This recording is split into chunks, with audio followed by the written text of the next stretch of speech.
Alright guys, welcome back. This could be the last match today. We'll see if this ends in a 2-0 if it goes to map number 3. But this is the finals for the first group out of 2 for the Koreans. We already had Gumiho make it to the round of 16. We're going to see right here, right now, if one of these guys falls or if this will go to game 3. Spawning in the bottom right corner of the map, it's going to be the purple Zerg player from MVP, Losira.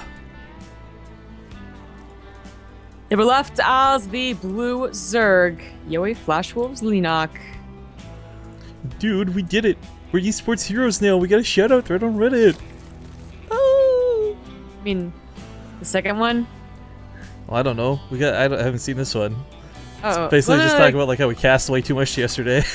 No, yeah, I know it's by Elemental, but like he does mention the last shout out that you got. So. Oh, I haven't actually read it. I just saw it on Reddit. I haven't read it yet. I haven't read it. If you've already been an esports hero, apparently. Okay. Well, I can still be happy about this because, calm down. You know, egos and whatnot, right? But oh, we actually have hatcheries coming out first. So I was kind of expecting on Deadwing to see something unorthodox, I guess, because we already saw Leenock do a lot of 10-pull banelings earlier today. But this is definitely with a 3-player spawn map, perhaps not the most preferable one to execute it on. But man, yeah. that late game for Losira, so much that there was a lot of positional advantages, definitely hitting Leenock where it hurts, Roach sneaked into the main, all these other cool things, but this is a map where I would actually like to see Mutalisks again. I think with the big long distance and the areas you can abuse the mutas outside the main, as we can see over here, I think this can play out really nicely for it, but at the same time, Losira showed that he was ready and that he wasn't going to fall to was a small handful of mutas. I mean, the mutas didn't really do. I think we cast I don't remember who it was, but we cast someone else going for mutas. We cast someone else going for mutas, right? And they actually did really darn well with them. Like, it sent them into the mid game and the late game pretty damn well. It's kind of what I expected from Leenock, because Leenock's usually a really good muta player, just like in any matchup. Of course, mutas and ZVZ are a lot different than any other matchup, but it kind of like it fizzled, you know? No pressure on the third, like no real follow up. Couple overload kills, which is usually like the most you get from it, but it kind of just wasn't that impressive. Yeah, they're about to make, by the way, like they made a 6Z or N on the map right now, ZVZ. But I just want to point out, if he's not careful, he'll make a triangle, and if he does, the Illuminati will be activated, and this game will go to shit quick. We'll be under arrest, and tinfoil hats will be worn all over the place. Super pertinent information, I know. But no, it's funny because you talk about how you can't really remember. You're like, oh, who was it? That's the thing, guys. Quantity does not always equal quality, and the thing is, we've certainly had a lot of quantity lately. Zombie and I have casting so many matches, a lot of it's starting to mesh together in our brains. But I just have been enjoying the content. What's nice is from here on out, it does calm down a little bit, and we're not going to be casting these like 16-hour days. So we'll be able to focus more on the groups. As we get to the round of 16, of course, it's going to look really sick for this tournament. But do make sure to check the Team Liquid thread later tonight. We'll have the pictures of the trophy posted. We'll have groups for the North American and the wildcard group posted as well. Groups, dates, times, and all these wonderful things. Okay, so I just got off it. It wasn't that important. He wasn't seeing anything like. Oh, he doesn't see the Bailey Nest though. Yeah, so that main scout wasn't important. He would have seen the Bailey Nest anyways, but of course you do want to see that Bailey Nest over there. And if he just moved his Overlord to the typical position, it would be a very obvious spot to check actually. That would be not hiding a very good hiding spot for Leenock. But I think both players just using it for defensive purposes only. Yeah, he'll actually, his Bailey Nest gets scouted too. I wouldn't be shocked, especially with Leenock rushing out this lair. This is kind of, I feel, definitely one of those just-in-case scenarios. Yeah. You know what? Actually, we've never seen. I don't think. Have you ever seen the ZVZ where Bailing Speed? Oh, he cancels. Where Bailing Speed ever gets made? Other than I guess the late game. Sorry, I'm talking like early game with the. Yeah, I was gonna say like we see it all the time now. What are you? Yeah, with about? the roaches. I mean, like for the early aggression. How cool would that be? I've seen one game a long time ago where someone tried to do it like in the early game, and I was like, this is interesting. Yeah, it's an investment you can't really afford. Right, like I think he did it against someone who had like mutas too, I believe, and I was just like, well, I mean, now they're like faster running away, I guess. Yeah, but, they die slightly slower because they run faster. Yeah, it didn't really work out. It was kind of like one of those like, I'm kind of screwed right now, so let me just try something. So Leenock's taking all his gases, but we don't see the Evo chambers. I don't see a Roach Warren. I'm smelling mutas, Zombie Grove. Yeah, mutas. I don't know, man. I think it really did not seem that impressive, and maybe it was because he made those 3 additional spawn codes and nothing actually happened, you know? You just seem to fizzle out in the middle of the mid and late game. Or maybe, you know, Leenock is certainly capable of doing like a kind of the odd style in which you actually dedicate 2 mutas more so than just, you know, the initial 8. You know, like, you know, Ling, Baneling, muta. That might happen. Well, coming across the map, Leenock is looking to get a bit of damage done. Might be able to get cancel or kill on the 3rd. I mean, Losira doesn't have a lot to fight with right now. Roaches are going to pop, but it's a lot of Lings. If they get that surround, it's really hard to deal with. But it looks like he's going to go for the Queens instead. Yeah, okay, so he saves it. That's great. Losira did not cancel speed this game, but of course he canceled that Baneling nest, so always a little scary. I don't think he scouted that Spire. He saw the drone about to make something, but, you know, seeing nothing else, yeah, he really can't tell what it is. I mean, you see 3 gases. It's not that big of a deal. What he really needs to see is the lack of the Evo chambers. I think it's gonna be the big tell. But getting up there with the scout for Losira is probably not gonna happen anytime soon. I mean, he's going for that roach style, and it's fine. Even on a big map with a long distance cross spawn like this, you can still get those roaches across the map. And Leenock, fully aware of this, puts down those spines once again.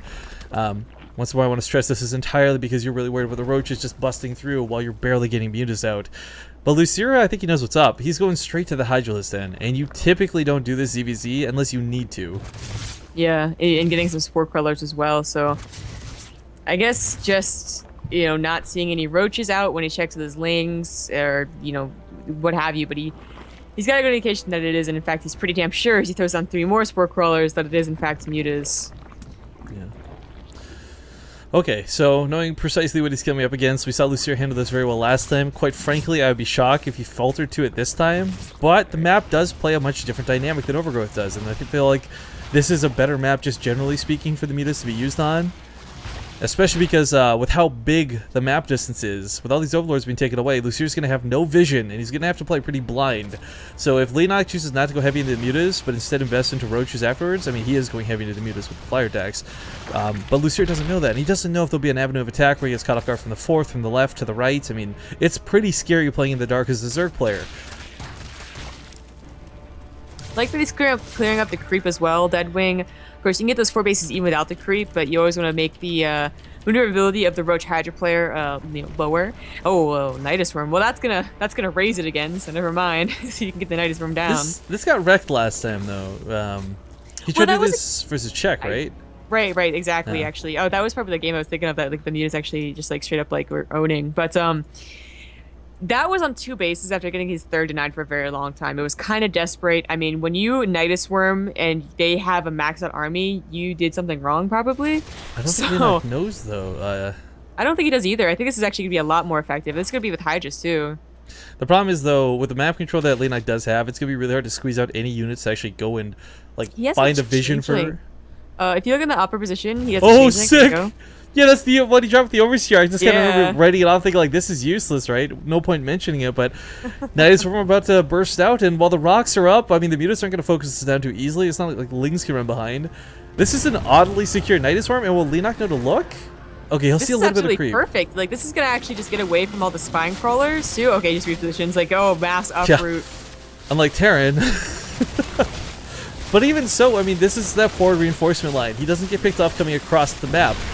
It's awkward as hell, for sure, but he's going to catch a lot of these as they're on the burrow. Hydras are just going to shred through this, too. Leenock, he's making 20 Banelings. Speed's going to complete. The Banelings will be really good against the Hydras, but can he get the connects? Oh, wow. Oh, it's going in like 1 second. There we go. Oh, no. Losira! Ah! This is so much in one Baneling burst. I think the mutas will clean this up. Where are the reinforcements? Something really coming out of that Nidus Worm. Man, I guess he doesn't have a lot, actually. There's like only 4 roaches in here. Oh, well, there's a lot more now as you're pumping out. There we go. I could have thought the roaches pump are just going to lead to their death. You should, I would say fall back with this. This is... I feel like it's expired on its use. Just get these units out alive. Use it like a recall at this point. Whoa, so you're going for a greater Spire behind this. I mean, he got away with the 4th. Leenock? That's what I meant. Leenock can away with the Spire. Yeah, Leenock got a, he has a 4th behind this, which makes that hole even more amazing.